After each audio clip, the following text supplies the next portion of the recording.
Good morning, class 9th students. So today we are going to read our next subject, that is economics. Okay. So from this subject we are going to read second chapter, that is people as resource. Okay. I have given to you question answers of chapter number 1, which you have to written in your uh, notebooks. I mean to say, later on I will explain to you chapter 1 also. That chapter is also in our syllabus. Okay, students. So from today we are going through this video we are going to read the chapter number 2 from economics, that is people as resource.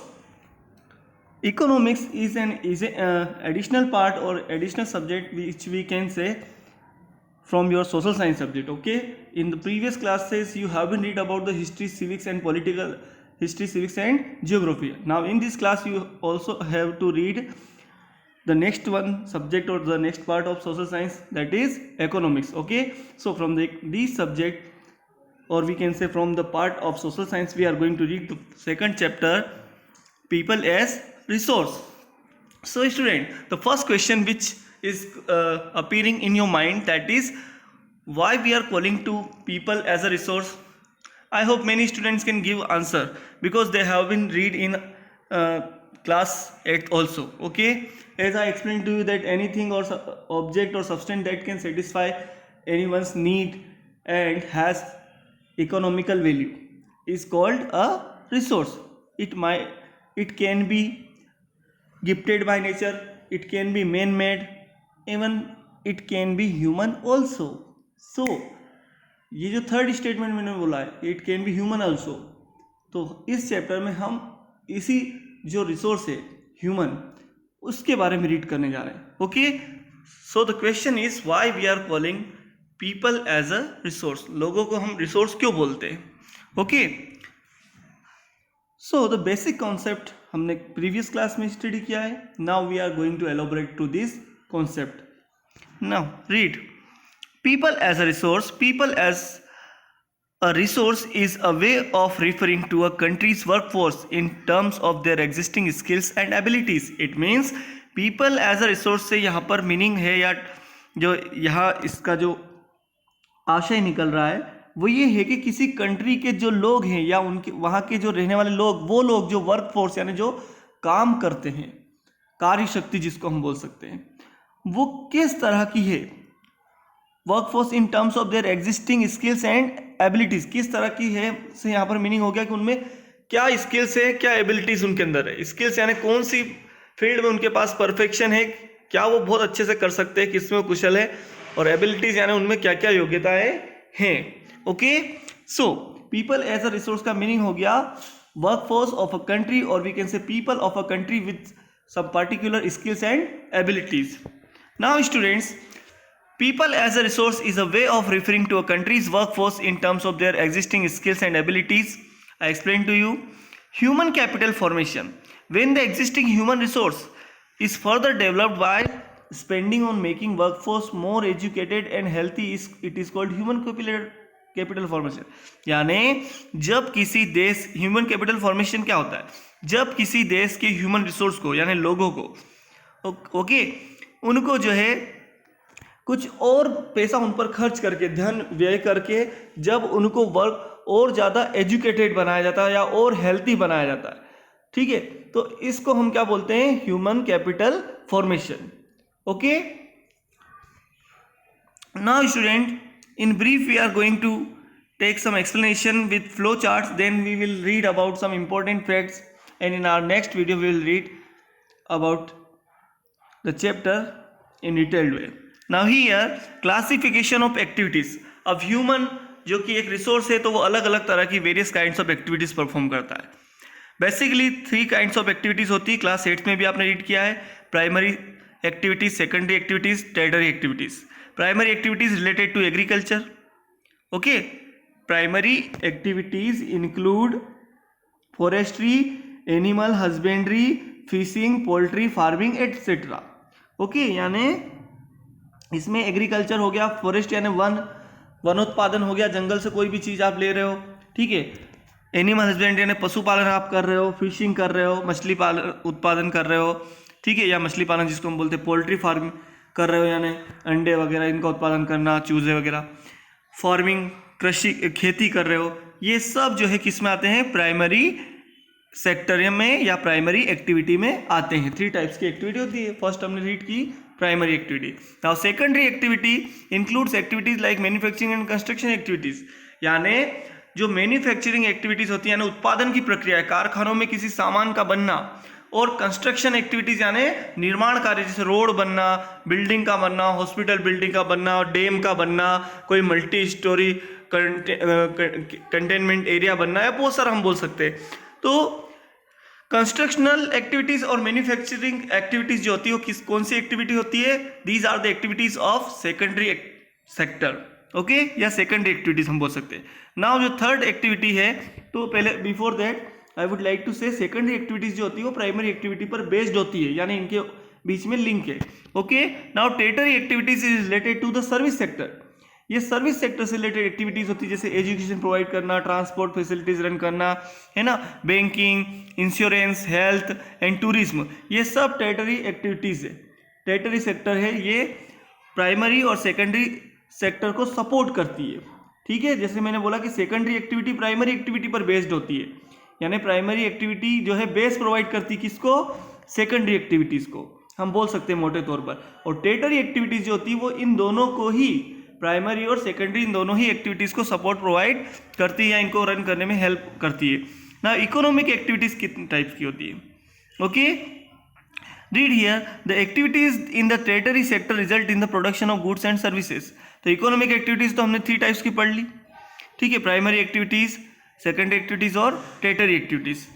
Economic activities यानी ऐसी activities जिनमें धनार्जन होता है ना, पैसा जो है money generate होता है, ऐसी एक्टिविटीज को हम इकोनॉमिकल एक्टिविटीज कह सकते हैं। जैसे आपके फादर मान लीजिए कोई जॉब करते तो पे सैलरी उनको मंथली अर्न होता है, तो ये इकोनॉमिकल एक्टिविटी हो गया।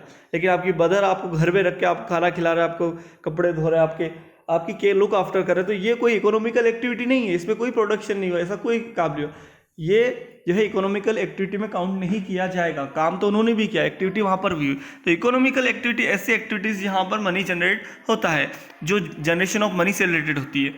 Now economic activities, the activities in the territory sector result in production of goods and services, यानी टेरिटरी एक्टिविटीज जो है गुड्स और सर्विसेज के प्रोडक्शन में हेल्प करती है। These activities add value to the national income, इन एक्टिविटीज से जो है नेशनल इनकम बढ़ती है, ठीक है। इकोनॉमिक एक्टिविटीज़ के क्या क्या बेनिफिट है वो हम पढ़ रहे हैं। तो इकोनॉमिक एक्टिविटीज़ जो है गुड्स और सर्विसेज का प्रोडक्शन करती है, ठीक है, यानी गुड्स और सर्विसेज सप्लाई करती है। So students, economical activities goods का प्रोडक्शन करती है, सर्विसेज का प्रोडक्शन करती है, सर्विसेज सप्लाई करती है, like transportation, banking, education, insurance, health, ये सब सर्विसेज है, ओके, टूरिज्म, ये सारी सर्विसेज है। प्रोडक्शन में कंस्ट्रक्शन से रिलेटेड वर्क होता है, या मैन्युफैक्चरिंग कोई चीज़ें बनती है, मान लीजिए कोई बिस्किट बन रहे हैं या कोई कॉपी बन रही है, इसकी इंडस्ट्री किसी भी चीज़ की हो सकती है, कोई टूल्स की हो सकती है, किसी इक्विपमेंट की और ऑटो पार्ट्स की हो सकती है, हैवी इंजीनियरिंग इंडस्ट्री, बहुत सारे आप पढ़ के आए क्लास 8th में। फिर these activities and value to the national income and are known as economic activities. ये जो एक्टिविटीज़ होती है ये जो है क्या करती है, वैल्यू ऐड करती है, हमारे राष्ट्रीय देश के इनकम को बढ़ाती है, नेशनल इनकम को बढ़ाती है। और ऑब्वियसली नेशनल इनकम बढ़ेगी तो पर कैपिटा इनकम यानी प्रति व्यक्ति आय भी बढ़ेगी, ओके। एंड इसीलिए इन एक्टिविटीज़ को क्या बोलते हैं, इकोनॉमिक एक्टिविटी बोलते हैं या economical activity. Now there are 2 types of activity, market activities and non market activities, okay. So market activity, so student, market activities are the activities which involves remuneration to anyone who performs any activity performed for pay for or profit, यानी वो सारी activities या गतिविधियाँ, कामकाज या क्रियाकलाप या work या टास्क या जॉब या ऑक्यूपेशन जो मार्केट एरिया में रहकर किए जाते हैं और किसी प्रॉफिट कमाने के लिए या किसी के काम करने के बदले कोई पेमेंट दिया जाता है, इसके लिए कोई एक्टिविटी की जाती है तो मार्केट एक्टिविटीज़ में काउंट की जाती है। These activities are the production of goods और services including government services, जैसे सामान कोई चीज़ों का उत्पादन करना या सर्विसेज प्रोवाइड करना, जैसे सरकारी सेवाएं जिसको हम बोलते हैं, इसमें इंक्लूड सर्विसेज यानी सर्विस प्रोवाइड करना और प्रोडक्शन रिलेटेड एक्टिविटीज़ करना, यानी कोई चीज़ बनाना कारखानों में, और सरकारी सेवाएं सुविधाएं भी इसी में काउंट की जाएगी। ये मार्केट एक्टिविटीज़ में काउंट की जाएगी, जो प्रॉफिट के लिए की जाती है ना, फायदा लाभ कमाने के लिए, और किसी के काम करने के बदले जो पेमेंट किया जाता है। इस तरह की एक्टिविटीज़ को जो है मार्केट एक्टिविटीज़ में इंक्लूड किया जाता है।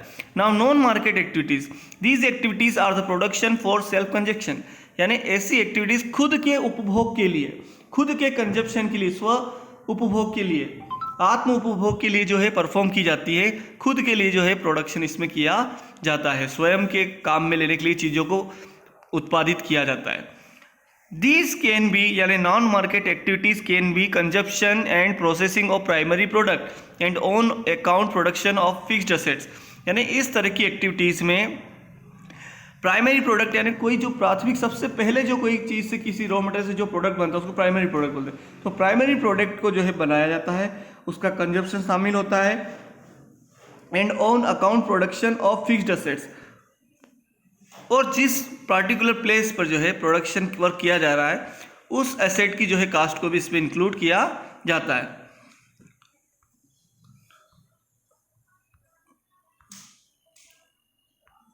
Now students, quality of population. Okay, so quality of population in class 7th in political science you also have been read, in class 8th we also have been read, in chapter number 5 और 6 geography में हमने read किया है। तो quality of population आप सब समझ गए। क्वालिटेटिव पॉपुलेशन और क्वांटिटेटिव पॉपुलेशन को आप एग्जाम्पल के थ्रू समझिए कि जापान का पॉपुलेशन कैसा है, क्वालिटेटिव पॉपुलेशन है। इंडिया का पॉपुलेशन क्या है, ये दोनों मिक्स्ड टाइप का है। लेकिन सोमालिया, ऐसे बैकवर्ड कंट्रीज, अफ्रीकन कंट्रीज को लीजिए, वो बैकवर्ड कंट्रीज है, उनका पॉपुलेशन जो है कैसा है, क्वांटिटेटिव, यानी वहाँ लोग तो बहुत ज़्यादा लेकिन किसी काम के नहीं, किसी कोई स्किल नहीं उनका, ना ही वो वेल साउंडेड माइंड पीपल है, यानी उनका दिमाग भी इतना डेवलप नहीं है, उतने आइडियाज स्किल्स, ना ही उनके पास कोई स्किल्स है। तो वो क्वांटिटेटिव ह्यूमन रिसोर्स बन गए। क्वालिटेटिव ह्यूमन रिसोर्स वो होगा जिसके पास स्किल्स होती है, आइडियाज होती है, जो इनोवेटिव होता है, क्रिएटिव होता है, जो कुछ तय कर सकता है, जो नेचर के दिए हुए रिसोर्सेज को या पहले से नेचर के रिसोर्स से बने हुए या मैन मेड रिसोर्सेज के और पॉसिबल यूजेस ढूंढ लेता है ताकि ह्यूमन बींग की लाइफ को और इजीली रन किया जा सके, या नेचुरल रिसोर्सेज का या मैन मेड रिसोर्स को और बेस्ट से बेस्ट यूज जो है किया जा सके। It is known as quality of population. So here quality of population is depends on the literacy rate, यानी साक्षरता दर। क्वालिटी ऑफ पॉपुलेशन किस पर डिपेंड करता है, लिटरेसी रेट यानी साक्षरता दर, यानी लोग जितने ज़्यादा पढ़े लिखे होंगे और जितने हेल्थी होंगे उतने ही ज़्यादा क्वालिटेटिव होंगे। जैसे डेवलप्ड कंट्रीज में हम देखते हैं ना, लाइक अमेरिका है, ऑस्ट्रेलिया है, वो हाईली एजुकेटेड है, यानी वहाँ लिटरेसी रेट अच्छा है हम as compare to our country, और जो है उनका जो है हेल्थ स्ट्रक्चर जो है यानी वो हेल्थी होती है, जनरली वो हेल्थी होते, तो इसलिए जो है वहाँ पर क्या होता है, यानी हेल्थ फैसिलिटीज जो है वहाँ पर इजीली अवेलेबल होती है और सभी के लिए होती है। तो ऐसी कंडीशन में जो है क्या होता है, वहाँ का जो है जो ह्यूमन रिसोर्स है या लोग जो है वहाँ के वो क्वालिटेटिव बनते हैं, ज़्यादा स्किल्ड, क्वालिटेटिव होने की वजह से वो स्किल्ड भी बन जाते हैं बाद में। The quality of the population ultimately decides the growth of the rate of the country. और किसी कंट्री की जो क्वालिटी ऑफ पॉपुलेशन है, लोग जितने एजुकेटेड होते हैं, जितने स्किल्ड होते हैं, जितने हेल्दी होते हैं, वो उतने ही ज़्यादा उस कंट्री को जो है ग्रोथ करने में यानी तरक्की करने में हेल्प करते हैं। Growth rate of the country यानी जीडीपी जिसको बोल सकते हैं जनरल टर्म के लिए, उसमें जो है हेल्प करते हैं। सीधी सी बात है, जिस कंट्री के लोग जितने ज़्यादा एजुकेटेड और हेल्थी होंगे, लिटरेट हो और हेल्थी होंगे, वो कंट्री उतना ही ज़्यादा डेवलप्ड होगा, उतने ही ज़्यादा ग्रोथ करेगा, ठीक है। और जिस कंट्री में नहीं होंगे वो उतना ही बैकवर्ड रह जाएगा। Now education and health, these are the two main factors which are important for the growth of a country, or we can say for the growth rate of a country. Education contributes to the society as a whole. Education पूरी society को ही बदल देता है, ये एक ऐसा factor है। It enhances the national economy, cultural richness and increases the efficiency of governance. ये देश की राष्ट्रीय आर्थिक व्यवस्था को जो है अर्थव्यवस्था को एनहेंस यानी बढ़ा देता है, उसको मजबूती देता है। कल्चरल इससे सांस्कृतिक मजबूती आती है इससे देश में, किससे, शिक्षा से, एजुकेशन से। And increases the efficiency of governance, और शासन देश चलाने की जो क्षमता होती है या तरीका होता है उसको भी मजबूत कर देती है। यानी एजुकेशन एक ऐसी चीज है, यानी जितने भी सोसाइटी में ड्रॉबैक्स होते हैं या अंधविश्वास हम बोल सकते हैं, रूढ़िवाद जो होती है, या लोगों की जो बैकवर्ड मेंटेलिटी जो होती है, उसको ये चेंज कर देता है। कौन? एजुकेशन। तो एजुकेशन को ऐसा इंपॉर्टेंट फैक्टर माना गया है जो ह्यूमन बीइंग को जो है एक यूजफुल रिसोर्स में कन्वर्ट कर देता है। ठीक है, तो एजुकेशन एक इंपॉर्टेंट फैक्टर है किसी कंट्री की ग्रोथ रेट के लिए, क्योंकि ये पूरी सोसाइटी को ही बदल देता है और जो है जितने भी स्टीरियोटाइप्स या सुपरस्टिशन से सबको हटा देता है, सोसाइटी को जो है कल्चरली, इकोनॉमिकली जो है उसको एफिशिएंट बना देता है। ओके, एंड हेल्थ क्या करता है? The health of a person helps him और her to realize his potential and the ability to fight illness. यानी किसी पर्टिकुलर पर्सन की हेल्थ जो है उसे ये महसूस करा देती है कि उसमें जो है क्या कितनी एबिलिटी है कि वो इलनेस से जो है वो कितना कम्पीट कर सकता है, मुकाबला कर सकता है। एन अनहेल्थी पर्सन, अगर कोई पर्सन अनहेल्थी है, अस्वस्थ है, तो वो क्या करेगा? Becomes a liability for an organisation. यानी वो क्या करेगा? वो तो देश के लिए जहाँ भी वो काम कर रहा है उनके लिए खुद एक जिम्मेदारी बन जाएगा। ठीक है, वो खुद तो प्रोडक्टिव है नहीं, उल्टा उसको जो झेलना पड़ेगा। Whereas a healthy person is an asset, यानी जो पर्सन हेल्थी है वो देसी, यानी हेल्थी ह्यूमन रिसोर्स जो है वो कंट्री के लिए एसेट यानी संपत्ति है, जबकि अनहेल्थी पर्सन जो है वो क्या है? एक लायबिलिटी माना गया है ना, वो उस पर तो और देश को खर्चा करना है।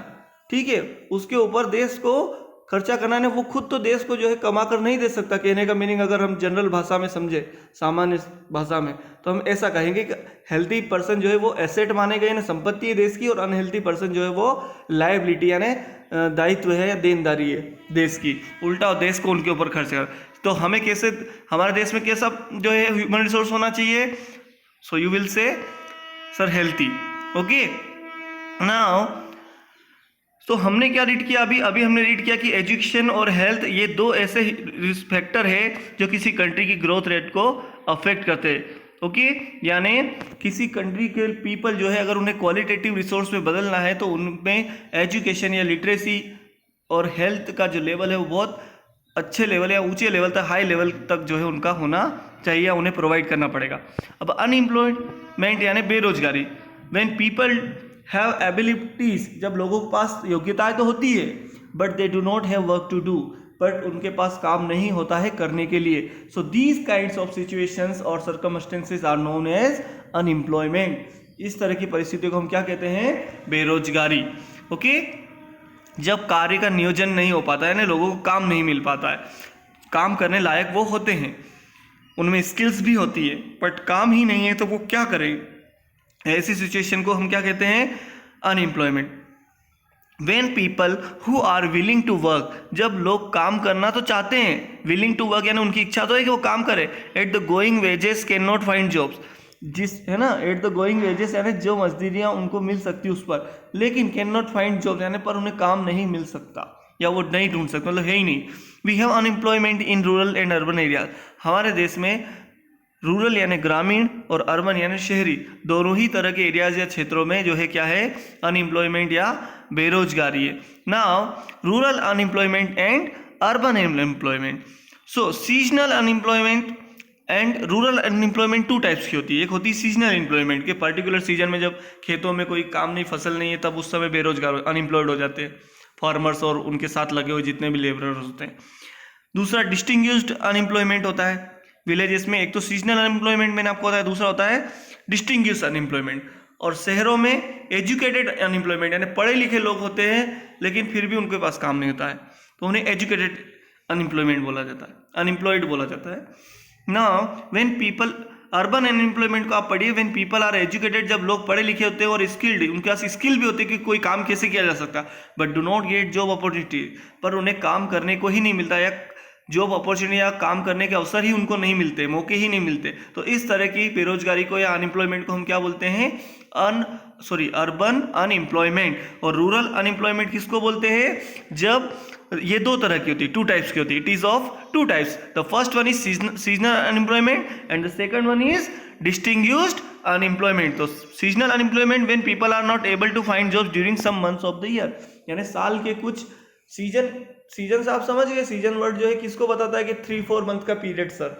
तो जब पर्टिकुलर मंथ जो आते हैं साल के, उसमें अगर लोगों को काम नहीं मिलता, गाँव में से होता है, फसलें कट जाती है, उसके बाद जब फ्री हो जाते हैं 2-3 महीने 4 महीने उनके पास काम नहीं होता है, तो फार्मर्स लोग जो है वो अनएम्प्लॉयड, या फार्मर के साथ लगे हुए जो उनके खेतों में काम कर वो अनएम्प्लॉयड हो जाते हैं। तो इस तरह के अनएम्प्लॉयमेंट को हम क्या कहते हैं, सीजनल अनएम्प्लॉयमेंट बोलते हैं। ये कहाँ होती है, रूरल एरियाज यानी ग्रामीण क्षेत्रों में। अब डिस्टिंग्विश्ड अनएम्प्लॉयमेंट ये भी गाँव में होती है। कैसे होती है ये, what kind of unemployment is this? Let's read and get the answer. Where people appear to be employed, जहां लोग काम तो करते हैं, where people appear to be employed, they have agricultural plot where they find work, उनके पास जो है agriculture plot होते हैं जहां पर वो काम ढूंढ सकते हैं। whereas the field requires the service of 5 people and the 3 extra people are distinguished employed, यानी कहने का मतलब जितना काम है उससे ज़्यादा अगर वर्कफोर्स अवेलेबल है, कि आपको ज़रूरत जो है 5 की है और काम करने वाले 8 है, ठीक है, तो यहाँ पर ये 3 जो एक्स्ट्रा है ये क्या है, ये डिस्टिंग्विश्ड अनएम्प्लॉयमेंट को दिखाएगा। यानी बेरोजगारी तो है ना, मतलब 3 लोगों को तो यानी काम सबको मिलेगा, तब जो है उस सिचुएशन को आप जो है अनएम्प्लॉयमेंट वाली सिचुएशन नहीं बोल सकते। यानी कहने का मतलब अगर सब लोगों को काम मिल रहा है तो अनएम्प्लॉयमेंट नहीं है, वहाँ पर एम्प्लॉयमेंट है। और अगर सबको काम नहीं मिल रहा है तो कुछ को मिल रहा है कुछ को नहीं मिल रहा, तो ये किस तरह की अनएम्प्लॉयमेंट हो जाएगी गांव में अगर इस तरह से है। तो ये खेती से बात हो रही है, कृषि से रिलेटेड प्लॉट ऑफ लैंड की बात हो रही है कि ज़मीन पर काम करने वाले एग्रीकल्चर वर्क में मतलब फील्ड में काम करने वाले लोग जो होते हैं, जो काम कर रहे हैं, यानी 8 वहाँ पर 10 रह रहे। अपनी बुक में जो एग्जाम्पल दिया है, यहाँ जो एग्जाम्पल दिया है 5 और 3 का, कि 5 लोगों को तो मिल गया लेकिन 3 को कोई काम नहीं मिला। तो इस तरह के अनएम्प्लॉयमेंट को हम क्या बोलते हैं, डिस्टिंग्विश्ड अनएम्प्लॉयमेंट, जो कि विलेजेस में होती है। यानी सबको काम नहीं मिलता, जब काम एक ही टाइम पे मिल रहा है तो कई बार ऐसा होता है कि सारे लोगों को नहीं मिलता। तो इस तरह की जो रूरल अनएम्प्लॉयमेंट होती है उसको हम बोलते हैं डिस्टिंग्विश्ड रूरल अनएम्प्लॉयमेंट, ओके, या डिस्टिंग्विश्ड अनएम्प्लॉयमेंट।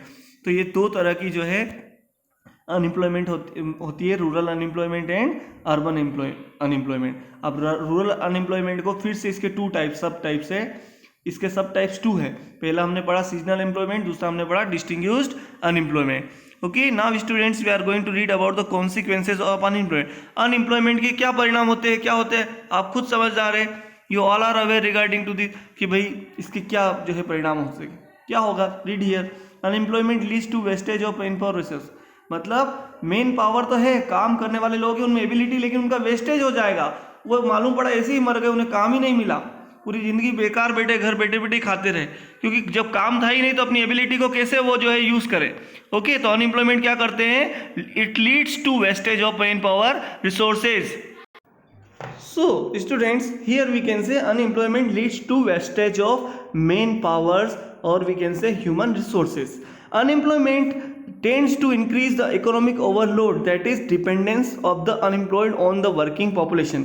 यानी अनएम्प्लॉयमेंट क्या करती है, ये प्रेरित करती है, बेरोजगारी जो है इस बात के लिए मजबूर कर देती है, प्रेरणा कि जो है देश पर जो है आर्थिक बोझ पड़े, इकोनॉमिक ओवरलोड हो जाता है, that is dependence of the unemployed on the working population. कि सपोज मान लीजिए कि किसी घर में एक व्यक्ति कमाने वाला है और 10 व्यक्ति जो है ऐसे हैं जो कोई काम नहीं करते, लेकिन उनके भी खर्चे खाना पीना लगभग उतना ही जितना उस व्यक्ति का है जो अर्न कर रहा है, जो कमाने जा रहा है। कहने का मतलब उसमें प्रोडक्टिव कौन हो गया, वर्किंग फोर्स वाला तो एक ही बंदा है, बाकी जो 9 है, जो अलग जो 10 या 9 जितने मैंने बोले, ये कौन है, ये डिपेंडेंट हो गए।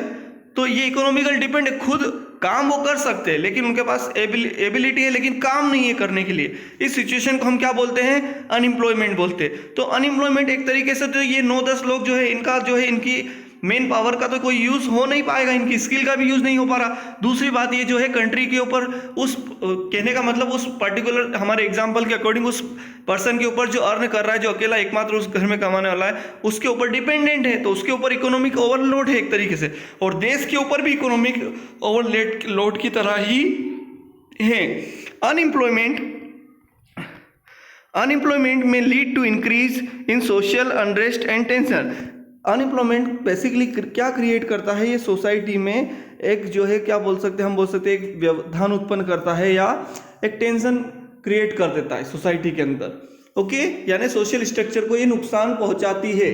अनएम्प्लॉयमेंट क्या करेगी, कैसे, सपोज मान लीजिए लोगों को काम नहीं मिलेगा तो क्या करेंगे, पैसा नहीं मिलेगा, पैसा नहीं मिलेगा, जरूरतें तो उनकी वैसी ही हैं या और बढ़ती जा रही है, तो इस कंडीशन में क्या करेंगे, पैसा अर्न करने के लिए वो और गलत स्टेप्स उठा सकते हैं। ये सब बहुत सारी चीजें हमारे सामने आ सकती है। तो सोसाइटी की या हमारा जो सोशल फैब्रिक है या सोशल स्ट्रक्चर है उसको भी वो ब्रेक करेंगे, इकोनॉमिकल स्ट्रक्चर को तो ब्रेक कर ही देंगे, वो तो श्योर है। सोशल स्ट्रक्चर भी धीरे धीरे ब्रेक होता है, तो यानी सोसाइटी पर भी इसके माने हार्मफुल इफेक्ट्स हमें देखने को मिलते हैं।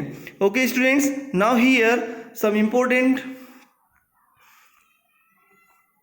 terms of this chapter about which we are going to read. Okay, the first one is resources. Resources क्या होते हैं, ये हमने रीड किया कि a stock of supply of money material, यानी धन हो, है ना, अगर उसका भी यूज़ करके कोई चीज़ की जा सकती है तो वो भी रिसोर्स हो गया। मटेरियल कोई चीज़ हुई, स्टाफ हुआ, and other assets that can be used by or person or organisation in order to function effectively, अच्छे से काम करने के लिए अगर उनको लगाया जा सकता है तो वो सब क्या हो गए, रिसोर्स हो गए इस चैप्टर के अकॉर्डिंग। ठीक है, यानी हर वो बंदा, हर वो चीज़ जिसको किसी इफेक्टिव मैनर में कोई काम करने के लिए यूज़ किया जा सकता है और मनी जनरेट किया जा सकता है तो वो जो है क्या कहलाएंगे, रिसोर्स कहलाएंगे। ह्यूमन कैपिटल क्या होती है, the skills knowledge and experience possessed by an individual, यानी किसी व्यक्तिगत, किसी पार्टिकुलर पर्सन के पास अगर कोई नॉलेज है, स्पेशल टाइप का कोई स्किल है, ठीक है, तो या उसके पास कोई एक्सपीरियंस है, किसी काम को करने का तरीका उसे पता है, तो इस तरह के जो ये जो उसके जो मेरिट्स हैं यानी गुण है या एंटिटीज है, इनको हम क्या बोलते हैं, ह्यूमन कैपिटल कहते हैं। Viewed in terms of their value to or cost to an organisation or country, जब किसी देश के लोगों में ये चीज़ें पाई जाती है तो इस तरह के लोगों को हम उस देश की क्या बोलते हैं, ह्यूमन कैपिटल। ओके, जैसे हम बोल सकते हैं कि जर्मनी का ह्यूमन कैपिटल अच्छा है या इटली का, या ऐसा हम बोल सकते हैं। हम जैसे हम एग्जांपल दे सकते हैं कि भाई बांग्लादेश का ह्यूमन कैपिटल इतना अच्छा नहीं, क्योंकि वो इतने डेवलप नहीं, उनके पास इतना लिटरेसी रेशियो नहीं है, नहीं उनके पास इतनी ज़्यादा स्किल्स है। स्किल तो हर स्किल को आप कैसे समझेंगे, हर काम स्किल ही एक तरीके से। सपोज मैं आपको पढ़ा रहा हूँ, ये स्किल है, कोई गैरेज पर वर्क कर रहा है वो भी स्किल है, वहाँ पर भी उससे स्किल यूज, कोई कंप्यूटर ऑपरेटर वो भी स्किल तरह तरह की हो सकते हैं। अब स्किल के भाई स्किल टेक्निकल स्किल है या आर्टिस्टिक स्किल है, यानी कोई कारीगर है, इस तरह समझ में आपको, यानी सीधी सी बात है, टेक्निकल स्किल जहाँ पर ज़्यादा होगी वहाँ पर सबसे ज़्यादा इकोनॉमिकल डेवलपमेंट होगा, यानी वहाँ की पॉपुलेशन जो है उतनी ही ज़्यादा जो है उसको बेस्ट ह्यूमन कैपिटल बोला जाएगा। ना इन्वेस्टमेंट क्या होता है, जब हम कोई पैसा लगाते हैं फॉर फ्यूचर जो है प्रॉफिट गेन करने के लिए, उसको हम इन्वेस्टमेंट बोलते हैं। द एक्शन और प्रोसेस और इन्वेस्टिंग मनी फॉर प्रॉफिट, यानी पैसे को लाभ कमाने के लिए, यानी उस पैसे की वैल्यू और ज़्यादा बढ़ जाए। ठीक है, तो इस तरह का जो इन्वेस्ट वो होता है, फ्यूचर प्लान जो होता है उसको हम क्या बोलते हैं, investment. Gross national product, GDP क्या होता है, पूरे साल भर में जितना भी प्रोडक्शन होता है देश में, कंपनीज में, फैक्ट्रीज में, सर्विसेज और गुड्स का प्रोडक्शन, उन सब की जो टोटल वैल्यू होती है उसको हम क्या बोलते हैं, GDP. Okay, gross domestic production is the monetary value of all the finished, monetary यानी मैंने बोला ना कीमत, monetary value of all the finished goods and services produced with in a countries borders in a specific time. जैसे मान लीजिए कि India में एक साल में, मान लीजिए 2020 में जितनी भी चीज़ें बन गई है कारखानों में, फिनिश्ड बोल रहे, कौन सा गुड्स, जो बन चुका है, जो माल कारखानों में बन चुका है, जो बन रहा है वो नहीं, एक साल में जो बन के बाहर आ चुका है, और एक साल में जितनी सर्विसेज प्रोवाइड की गई है लोगों को, और उससे जितनी भी इनकम, उनकी जो वैल्यू है इन सर्विसेज और इन फिनिश्ड गुड्स की जो कॉस्ट, मतलब उनकी जो कीमत है, उसको जो है क्या माना जाता है, उसको क्या कहते हैं, ग्रॉस डोमेस्टिक प्रोडक्ट। ओके, या आप बोल सकते हैं ग्रॉस नेशनल प्रोडक्ट, जीडीपी को जीएनपी भी बोलते हैं, ग्रॉस नेशनल प्रोडक्ट भी बोलते हैं जीडीपी को। जनरली आप न्यूज़ चैनल में सुनते होंगे कि जीडीपी बढ़ गई, जीडीपी कम हो गई, जीडीपी खराब हो रही है, हमारे देश की जीडीपी गिर रही है, हमारे देश की जीडीपी इतनी, हम कोई पार्टी बोलती है हम जीडीपी को इतना बढ़ा देंगे। तो आपको जीडीपी का मीनिंग मैं यहाँ पर एक्सप्लेन किया। नाउ लायबिलिटी, सीधी सी बात है कि जितना जीडीपी बढ़ेगा उतना ही कंट्री तरक्की कर रहा है। जीडीपी कम हो रहा है यानी हमारे कंट्री में इकोनॉमिक सेक्टर अच्छे से नहीं चल रहा है। समझ में आया आपको, ऐसा हम समझते हैं जनरल भाषा में। लायबिलिटी यानी the state of the being legally responsible for something, यानी आप कानूनी रूप से किसी के लिए कुछ करने के लिए जिम्मेदार हैं। ठीक है, लीगली यानी आपको उसे हैंडल करना है। इस तरह की स्टेट या अवस्था को या दशा को हम क्या बोलते हैं, लायबिलिटी यानी दायित्व या जिम्मेदारी। अब इकोनॉमिक एक्टिविटीज हम रीड करके आए, activities which are related to production, distribution, exchange and consumption of goods and services, यानी ऐसी गतिविधियां जो प्रोडक्शन यानी उत्पादन से संबंधित हो, डिस्ट्रीब्यूशन यानी उन जो कोई सर्विस का डिस्ट्रीब्यूशन या जो प्रोडक्ट बना है कारखाने में जिसका प्रोडक्शन हुआ उसको बांटने से, उसको अलग अलग जगह पे ले जाकर खपाने से संबंधित हो, या एक्सचेंज यानी एक चीज़ देकर दूसरी चीज़ लेने से संबंधित हो, या एक्सचेंज ऑफ सर्विसेज हो, या consumption of goods and services यानी आप कोई चीज़ मान लो कंजप्शन ऑफ गुड्स को आप समझें, यानी सपोज मान लीजिए आप कोई चीज़ प्रोडक्ट बाजार से मान लीजिए आपने कोई प्रोडक्ट लेकर खाया तो वो कंजप्शन ऑफ गुड्स हो गया, कोई भी चीज़ आप उपभोग कर रहे हैं। एंड सर्विसेज जैसे आपने नेट एक्सेस कर रहे हैं या बैंकिंग से बैंक में जाके अपना पैसा रख रहे हैं, निकाल रहे हैं, वो आपके पैसे को हैंडल कर रहे हैं, उसके बदले में चार्ज ले रहे हैं, या एटीएम सर्विस यूज़ कर रहे हैं, या रेलवे में ट्रांसपोर्टेशन के थ्रू आ रहे हैं जा रहे हैं, एयर सर्विसेज, ये सब सर्विसेज है। तो सर्विसेज और गुड्स का अगर आप कंजप्शन करते हैं, ठीक है, और exchange of goods and services करते हैं, या distribution of goods and services करते हैं, या production of goods and services करते हैं, तो ये सारी एक्टिविटीज़ जो है किस तरह की एक्टिविटीज़ है, इकोनॉमिक एक्टिविटीज़ है, क्योंकि इनमें मनी जनरेट होता है।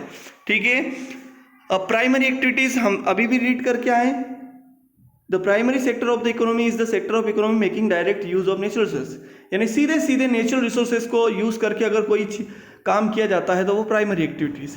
ठीक है, जैसे मान लीजिए कि जंगल से कोई पेड़ से लकड़ी काट के उसको लकड़ी जलाओ, चाहे उस लकड़ी से कोई दवाई बनाए, चाहे उस लकड़ी से फर्नीचर बनाए, पेपर बनाए, कुछ भी करें, आप घर बना लो, टिम्बर बना, लकड़ी बना, तो ये किस तरह की एक्टिविटी हो गई, प्राइमरी एक्टिविटी। ऐसे बहुत सारे एग्जाम्पल हो सकते हैं। तो ये फॉरेस्ट्री का एग्जाम्पल दिया था मैंने आपको, ऐसे एग्रीकल्चर में सब आता है। फिर फिशिंग, मछली पालन, माइनिंग, कॉन्ट्रैक्ट यानी जमीन से कुछ खोद के निकाल रहे हो, ये सब प्राइमरी एक्टिविटी है जो सीधे सीधे ग्राउंड पर परफॉर्म की जाती है। द सेकेंडरी सेक्टर एक प्रोड्यूसेस मैन्युफैक्चर्ड गुड्स, और सेकेंडरी सेक्टर में जो है क्या किया जाता है, मैन्युफैक्चर्ड गुड को प्रोडक्शन किया जाता है। And the territory sector provide services, और टेरिटरी एक्टिविटीज में जो है सर्विसेज प्रोवाइड की, हम पढ़ के आ चुके हैं। ये दोनों पॉइंट जो अगले हैं ये इसी पॉइंट में इंक्लूड कर दिए इन्होंने। ठीक है, यानी पहले पॉइंट में जो है एग्रीकल्चरल, फॉरेस्ट्री, फिशिंग और माइनिंग यानी जमीन से कुछ खोद कर निकालना यानी खनन, ये सब जो है किसके पार्ट है, प्राइमरी एक्टिविटीज़ के पार्ट है। ये नेचुरल रिसोर्सेज पर की जाते हैं। सेकंड एक्टिविटीज़ हमने पढ़ा कि ये जो है जो बने हुए तैयार माल, मैन्युफैक्चर्ड गुड जो कारखानों में बनता है, ठीक है, प्रोडक्शन ऑफ गुड्स जो है, और कंस्ट्रक्शन एक्टिविटीज़ जो है सेकेंडरी एक्टिविटीज़ हम पढ़ के आए। फिर टेरिटरी एक्टिविटीज़ हमने रीड किया कि ये प्राइमरी और सेकेंडरी दोनों एक्टिविटीज़ को सपोर्ट करती है। इसमें सर्विसेज आती हैं जनरली, जैसे ट्रांसपोर्टेशन हुआ, एजुकेशन हुआ, हेल्थ हुआ, इंश्योरेंस हुआ। Okay, market activities are activities of a company associated with buying and selling a product or service. Market activities ऐसी एक्टिविटीज़ है जैसे किसी कंपनी की या किसी एसोसिएशन की हो सकती है, खरीदना और बेचना किसी प्रोडक्ट या सर्विस को, किसी पर्टिकुलर प्रोडक्ट और सर्विस को जो है खरीदना बेचना जो है किसी कंपनी के द्वारा किया, किसी ग्रुप ऑफ पीपल के द्वारा, इसको हम क्या बोलते हैं, market activities. It includes advertising. इसमें मार्केट एक्टिविटीज़ में क्या क्या शामिल होता है, विज्ञापन करना किसी प्रोडक्ट का या सर्विस का, ओके, सेलिंग करना, उसको बेचना, उसकी डिलीवरी देना, डिलीवरिंग प्रोडक्ट्स टू पीपल, यानी सर्विस और प्रोडक्ट की डिलीवरी करना, उसको सेल करना, उसकी एडवर्टाइजिंग करना, ये उसको खरीदना बेचना, बाइंग और सेलिंग करना, ये सब किस में आएंगे, मार्केट एक्टिविटीज़ में आएंगे। फिर non market activities are the population, production of self consumption and processing of primary product, यानी खुद के उपभोग के लिए आप कोई चीज़ का उत्पादन कर रहे हैं। मैं मेरे उपयोग के लिए मान लीजिए कोई कारखाने में कोई चीज़ बना रहा हूँ, तो वो मेरे नॉन मार्केट एक्टिविटीज़ हो गई, यानी मैं उसे बेचूंगा नहीं, ठीक है, मैंने अपने यूज़ के लिए बनाए। तो ये किस तरह की एक्टिविटी मैं परफॉर्म कर रहा हूँ, नॉन मार्केट एक्टिविटीज़ परफॉर्म कर रहा हूँ। Okay, and processing of primary product and non on account production of fixed assets, यानी नॉन मार्केट एक्टिविटीज़ में क्या क्या शामिल होता है, एक तो खुद के प्रोडक्शन के लिए, खुद के कंजप्शन के लिए, कोई सेल्फ कंजप्शन के लिए कोई प्रोडक्शन किया जा रहा है तो नॉन मार्केट एक्टिविटी होगी। दूसरा प्राइमरी प्रोडक्ट, यानी कोई चीज़ है, नेचुरल कोई रिसोर्स है, कोई ऑब्जेक्ट है जिस पर हमने कोई प्रोसेस कर दिया, यानी उसको कोई चेंज लाते हैं, तो वो भी नॉन मार्केट एक्टिविटीज़ में आएगा। And on account production of fixed assets, ये भी नॉन मार्केट एक्टिविटीज़ का पार्ट है। नाउ रिम्यूनरेशन यानी पारिश्रमिक, जो काम करने के बदले में मिलता है। The act of paying for goods और सर्विसेज और टू रिकम्पेंस और फॉर लॉसेस, यानी नुकसान होने के बदले में दिया जाए, या गुड्स एंड सर्विसेज माल या सेवा का उपभोग करने के बदले में दिया जो पैसा दिया जाता है उसको हम क्या बोलते हैं, रिम्यूनरेशन, इन हिंदी पारिश्रमिक, ओके, या पारितोषिक। सेल्फ कंजप्शन क्या होता है, इफ द प्रोड्यूसर्स यानी उत्पादक, प्रोडक्शन करने वाला, if the producers themselves consume, अगर प्रोडक्शन करने वाला खुद ही कुछ कंज्यूम करता है, the entire output they produce, जितना भी उसने प्रोड्यूस किया वो खुद ही कंज्यूम कर लेता है, तो इस तरह इस प्रोसेस को हम क्या बोलते हैं, it is known as self consumption, यानी स्व उपभोग। Now employment, the state of having paid work, यानी ऐसी दशा जब लोग काम करते हैं और उसके बदले में उन्हें पैसा भी मिलता है, यानी भुगतान भी हो जाता है, जिसको हम बोलते हैं एम्प्लॉयमेंट। ओके, नाउ लाइफ एक्सेप्टेंसी क्या होता है, औसत जीवन काल क्या होता है, देखिए जीवन, लाइफ एक्सेप्टेंसी को क्या बोलते हैं, जीवन काल इन हिंदी, ठीक है। The average period that a person में एक्सपेक्ट टू लिव, एक औसत अवधि, एक एवरेज पीरियड जो हम मानते हैं कि इतना तो लोग जीते ही, जैसे हमें पता है हमारे इंडिया में लगभग 60-70 साल तो लोग जीते ही जीते, पर हम ये नहीं बोलते 80 साल ये जिएगा, सब 80 साल जिए, ऐसा कोई भी नहीं बोलता, क्योंकि हमें पता है कि एवरेज लाइफ एक्सेप्टेंसी जो है हमारे यहाँ जो है 60 to 70 के बीच में आ गई है। लिटरेट यानी शिक्षित, द इनएबिलिटी, सॉरी इलिटरेट लिखा है, इलिटरेट यानी जो अशिक्षित है, जो पढ़े, द इनएबिलिटी टू रीड और राइट, जो लिख और पढ़ नहीं सकते वो इलिटरेट है, जो रीड और राइट कर सकते वो लिटरेट है। लिटरेसी रेट, देखिए टोटल अगर 90% किसी एरिया के लोग पढ़े लिखे तो उनको जो है 100% वहाँ का लिटरेसी डिक्लेयर कर दिया जाता है, हम क्लास 8 में भी पढ़ के आए। The total percentage of the population of an area at a particular time aged 7 year, क्या बोल रहे हैं कि the total percentage of the population of an area at a particular time aged 7 years और above who can read and write, यानी 7 साल या 7 से ज़्यादा साल के लोग जो है किसी देश के अगर पढ़ और लिख सकते हैं, ओके, विद अंडरस्टैंड, और उसको समझ भी जाते हैं कि क्या पढ़ा या क्या लिखा है। Here the denominator is the population aged 7 years और मोर, यानी 7 या 7 से ज़्यादा साल के लोग अगर पढ़ लिख सकते हैं और जो पढ़ा लिखा उन्होंने उसको समझ भी सकते हैं, तो इस तरह की अंडरस्टैंडिंग को हम क्या बोलते हैं, लिटरेसी रेट बोलते हैं। ओके, नाउ वेलफेयर यानी कल्याण, भला, जन हित जिसको हम बोल सकते हैं। Statutory procedure or social efforts designed to promote the basic physical and material wellbeing of people in need, यानी लोगों का फिजिकल यानी भौतिक रूप से वेलफेयर करना, ओके, या मटेरियलिस्टिक वे में उनका फ़ायदा करना, यानी उनकी लाइफ को कंफर्ट जोन में पहुंचाना, इसको हम क्या बोलते हैं, वेलफेयर बोलते हैं, सोशल एफर्ट्स के थ्रू।